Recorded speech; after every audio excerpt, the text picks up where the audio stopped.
Menteri Koordinator Bidang Politik Hukum dan Keamanan Menko Polhukam Mahfud MD mendorong masyarakat Indonesia di luar negeri untuk menggunakan hak suaranya dalam pemilihan umum pemilu.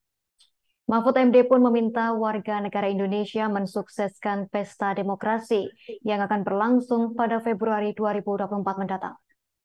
Hal tersebut diungkapkannya saat berbicara soal besarnya biaya pemilu. Keterangan tersebut disampaikannya saat berdialog dengan masyarakat Indonesia di Korea Selatan di Wisma Duta Kompleks KBRI Seoul pada Rabu malam 30 Agustus 2023. Mahfud MD meminta penyelenggara pemilu seperti PPLN bisa mengkampanyekan pada rakyat bahwa biaya pemilu mahal. Dikatakan Mahfud, pemilu ini demi demokrasi, integrasi, dan nomokrasi. Pihaknya pun bersedia mengeluarkan dana besar untuk menyelenggarakan pemilu. Dikatakan Mahfud MD, pemilu biaya yang mahal dilaksanakan secara terjadwal karena pemerintah konsisten menjaga agar demokrasi di Indonesia berjalan dengan baik.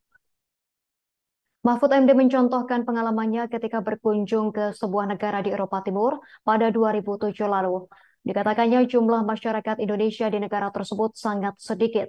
Namun pemerintah Indonesia tetap menyelenggarakan pemilu dengan biaya yang tak kecil.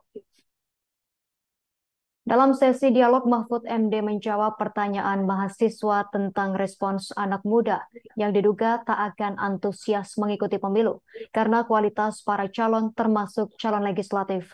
Mahfud MD menjawab berdasarkan data yang dimilikinya, pemilih usia muda justru akan berperan penting pada pemilu tahun depan.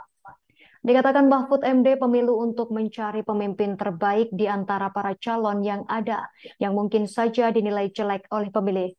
Selain itu, menurut Mahfud MD, pemilu juga untuk menghindari orang jahat menjadi pemimpin.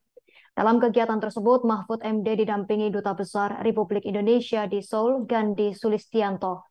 Gandhi memaparkan bahwa daftar pemilih tetap atau DPT di Korsel tergolong besar, yakni mencapai 26.850 orang. Kegiatan tersebut juga dihadiri Wakil Kepala Perwakilan KBRI Seoul. Selanjutnya, Sekretaris Kemenko Polhukam, Deputi Bidang Koordinasi Luar Negeri Kemenko Polhukam, Staf Khusus Menko Polhukam, dan pejabat dari KBRI serta Kementerian Luar Negeri.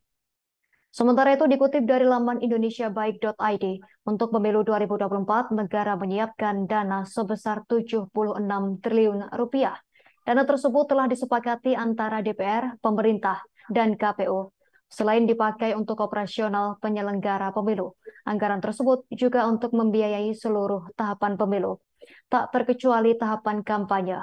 Kemudian dana dialokasikan banyak pihak, utamanya ke Komisi Pemilihan Umum KPU, Badan Pengawas Pemilihan Umum Bawaslu, serta kementerian dan lembaga.